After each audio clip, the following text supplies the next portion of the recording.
masshtablashtirish skal deb aytiladi ingliz tilida. Masshtablashtirish ma'lumotlaringiz turli qiymatlarga yoki turli o'lchov birliklariga ega bo'lsa, ularni solishtirish qiyin bo'lishi mumkin. Misol kilogramm metr bilan jadvalni hozir ko'rsatib o'taman, qanday solishtirib, nimaga kerak solishtirish. Ma'lumotlarni solishtirish osonroq bo'lgan yangi qiymatlarga o'tkazishimiz mumkin. Misol uchun mana ustunimizda ko'rib turibsizmi, hajm ustuni santimetr kubda emas, litrda berilgan. O'sha 1000 santimetr kub shu 1.0 litr deb berilgan. Shuni 1.0 bilan 790 ni solishtirish sal qiyin bo'ladi.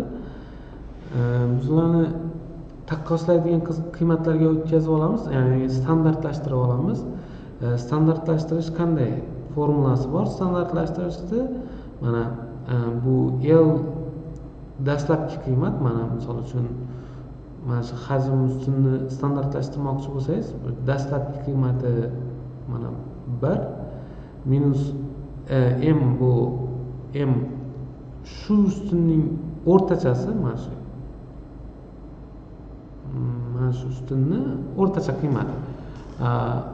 O bo'lsa nima? Og'ish. Og'ish deb tushunaylik.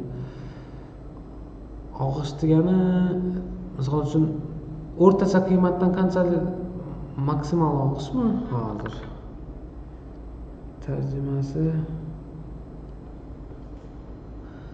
standart og'ish. Mana shu nimasi? Tarjimasi. Standart og'ish misol hozir mana shu 790 ni standartlashtiramiz. Mana 790 minus 1292 1292 mana bu nimada? Mana shu og'irlik ustunni o'rtacha qiymati nimaga teng? Mana 1292 ga teng. Bo'lamiz nimaga? Standart og'ishga. Hozir nimasini ko'rsataman? Standart og'ish formulalarini qanday topishni. Javob -2/1.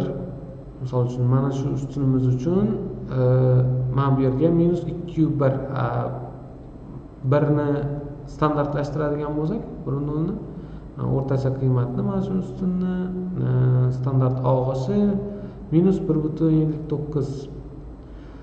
Mana shularni bir-biri bilan taqqoslash, solishtirish mana shunda oson kechadi. Kodga o'tamiz. Mana standart og'ishimiz uchun bizga kerak Panda kutubxonasi.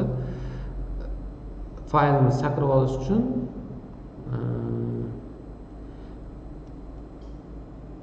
statistics nimasi kerak? Bizga nimaga? Mana shu standart og'ishni topishimiz uchun kerak.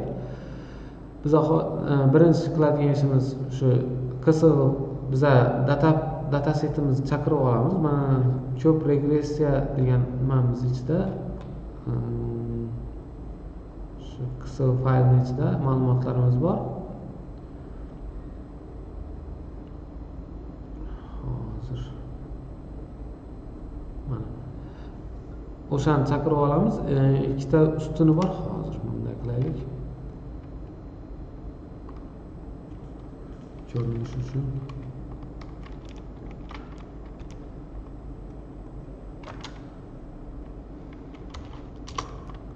mana mashina modeli, hajmi, og'irligi, atrof muhitga chiqaradigan gazi, dvigatel hajmi deymizmi buni? Ana shu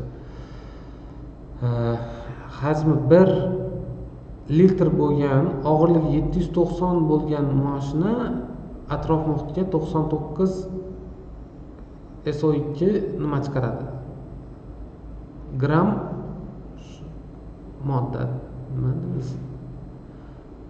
Elementdan chiqaradi. Toyota Aygo degan mashinamiz. Xo'p, shunday mashinalarimiz bor. Mana bizani mana shu data frame nimamiz ichida shu KSV faylimiz ichida mana shunday ma'lumotlar bor. Volumen ustunini, mana shu ustunni, mana volumen ustunni o'rtacha qiymatini topib olish mana m min o'rtacha qiymatini topadi. M ga o'zlashtirdik. Endi standart og'ishini mana bibliotekani chaqirgan statistics stdf deb topiladi. El qilib nimani o'zlashtirib oldik? Mana shu volumen ustunni o'zlashtirib oldik. Buni endi ko'ramiz. Mana standart og'ishi 0.38, o'rtacha qiymati 1.61. Endi o'sha qiymatni formulaga qaytadigan bo'lsak, mana formulada oldingi qiymat, o'rtacha qiymat, standart og'ish. Oldingi qiymatdan o'rtacha qiymatni ayirib standart og'ishga bo'lamiz. Mana bu yerda massivga o'zlashtirib olganman har bitta qiymatni. V degan massiv bosib turib, L deganim mana bu o'sha volumen ustuni, o'sha ustundagi barcha elementlarni o'sha M o'rtacha qiymat ayiramiz, standart og'ishga bo'lamiz formulasi mana chiqaradigan bo'lsak, mana shunday natija kelib chiqadi. Mana birinchi qiymatdan 1.57, ikkinchi qiymat minus 1.05. Mana shunday. Bu hajm, volumen degan hajm ustundagi nimalar? Elementlarni standartlashtirilgan jadval nimasi, massivi. Endi bizga nima kerak? Og'irlik ustundagi ma'lumotlarni standartlashtiramiz. Mana yana o'sha KSV fayldan ma'lumotlarni o'qib oldik. Og'irlik ustunini L ga o'zlashtirib oldik, o'rtachasini topdik, standart og'ishini topdik. Bu ham o'shanday mana chiqadi. Standart og'ishi, o'rtacha qiymati. Keyin buni W massiga o'zlashtirib oldim. Mana 12 minus 2.07, minus 0.54 birinchi, ikkinchi qiymatlar. Keyin chiqardim ikkalasini ham. Bu menimcha hajm ustuni bo'lsa kerak. Hozir birinchi bu hajm ustuni, bu og'irlik ustuni. Mana WE hozir topganman. WE bizada og'irlik ekan. Og'irlikniki. Tak shunda. Mana bu og'irlikniki, bu hajm. Mana og'irlikning birinchi qiymati minus 2.07, hajmning birinchi qiymati minus 1.57. Nimada ko'radigan bo'lsak formulada mana minus 2.1, minus 1.59. Shunday chiqqan. Tak.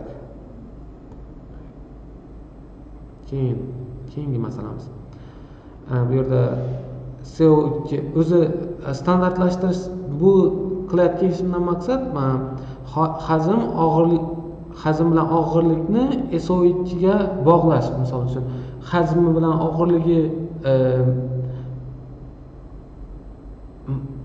berilgan mashin qancha SO2 chiqaradi degan prognozni qilish maqsad. Tak. SO2 ni mana shu ustunni biza def hozir bu yerda o'chirib tura qolaylik. Y-ga tegishlimas deb turamiz. Xo'p. Yana pandas kutubxonasi shart emas. Tak.